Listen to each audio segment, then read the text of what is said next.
사람이 살아가는데 의식주도 중요하지만 거기서 가장 필요한 것은 생활하고 나서 남는 것을 처리하는 것이 중요한 것이 아니겠습니까? 그 중에 가장 중요한 것이 배설입니다. 사람뿐만 아니고 지구상의 모든 생물은 배설을 합니다. 중국 춘추 시대엔 재를 함부로 버리면 태형에 처했다는 이야기 있는데 거기서 재는 똥입니다. 우리나라 고전엔 그런 것이 없는 걸 보니 알뜰하여 버리지 않고 그걸 재에 섞어서 식물의 비료로 썼습니다. 그걸 모으는 곳이 뒷간변소 즉 점자는 말로 해우소 요즘은 화장실입니다.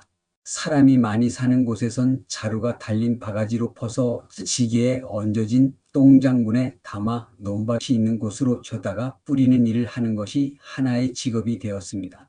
서울 인근에선 채소밭에 뿌려지고 과수원엔 못을 파서 보관하고 발효시켜 봄에 화수의 비료로 사용되었습니다. 특히 냄새를 막기 위해 위에 흙을 살짝 덮어놓기도 하는데 토지 측량 기사들이 지적봉을 들고 뛰어가다 빠지기도 했다는 이야기도 있습니다. 그렇게 일제감정기와 한국전쟁을 지나면서도 크게 달라지지 않았습니다. 전쟁이 끝나고 시에서 운영하는 똥차와 거기에 근무하는 변을 퍼 나르는 사람들이 생겼는데 지게당 5한으로 정해졌습니다. 작업자들이 똥차를 타고 일정 장소에 도착하면 일제히 내려서 변소, 쳐 외쳤습니다. 가까운 곳에서 퍼달라고 해서 맡으면 그날은 일이 쉽고 거리가 먼 곳을 맡으면 가까운 곳에서 서너 지게를 퍼 나를 동안 한 지게를 퍼 나르게 되니 공평할 수가 없었습니다. 그러니 세상은 공평은 없고 능력주의가 맞는 것인가 봅니다.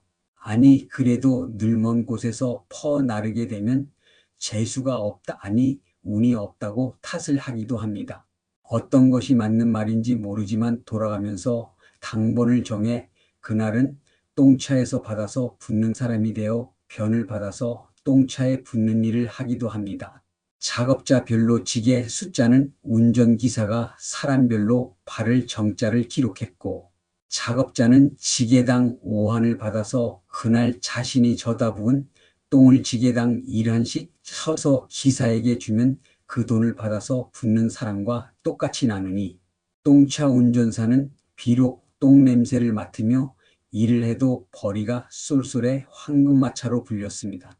그리고 변소를 치우는 집에선 지게당 돈을 주어야 하니 숫자를 세야 했고 그러다 보니 작업자는 통에 덜 채워 숫자를 늘리려 했습니다. 그러니 변소 주인은 왜 적게 채웠다고 하니 똥을 가득 채워가다가 흘리면 안 된다며 적게 퍼가려고 했습니다. 그런 시비를 없애려 생긴 것이 도급제였습니다. 똥바가지 푹 찔러 좌우 깊이를 어림잡아 얼마에 다 퍼가는 조건을 제안했습니다. 비싸다 싸다 깎아달라 안 된다. 가격이 정해지면 많이 담아가야 일이 빨리 끝나고 자신에게도 떨어지는 것이 많았습니다. 그걸로 끝이 아닌 게 냄새를 없애려 변소 청소를 해서 한 지게 정도 양이 늘어나니 그것도 감안해야 했습니다. 그만큼 도급제는 달콤한 것이었다. 그러니까 시에서 나오는 월급보다 더 많은 부수입이 생기는 구조이니 똥 푸는 사람들이 돈을 많이 번다는 이야기가 헛소리는 아니었습니다. 세상사가 그리 만만한 것만 아닌 게 겨울 미끄러운 길을 똥지게를 지고 오르내리는 일은 만만치 않았습니다.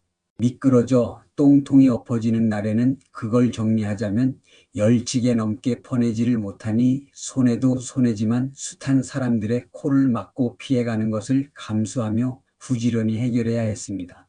그렇게 수거된 벼는 서울 근교 과수원에 땅을 파놓은 똥못에 쏟아 붓는데 똥탱크 뚜껑을 열어 제치면 주르륵 쏟아집니다. 또한 인심 좋은 과수원 주인에게서 조반 접대 받기도 했습니다.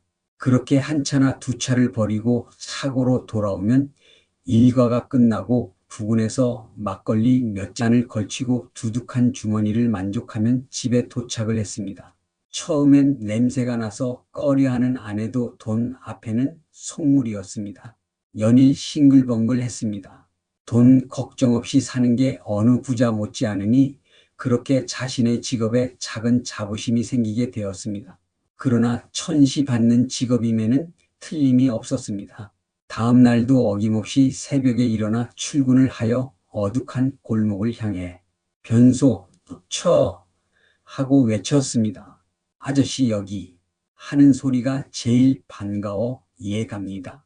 그렇게 여기저기 들리는 굵고 길게 늘어지는 소리는 때론 처량하게 들릴 수 있으나 제일 먼저 도시의 아침을 깨우는 소리였습니다.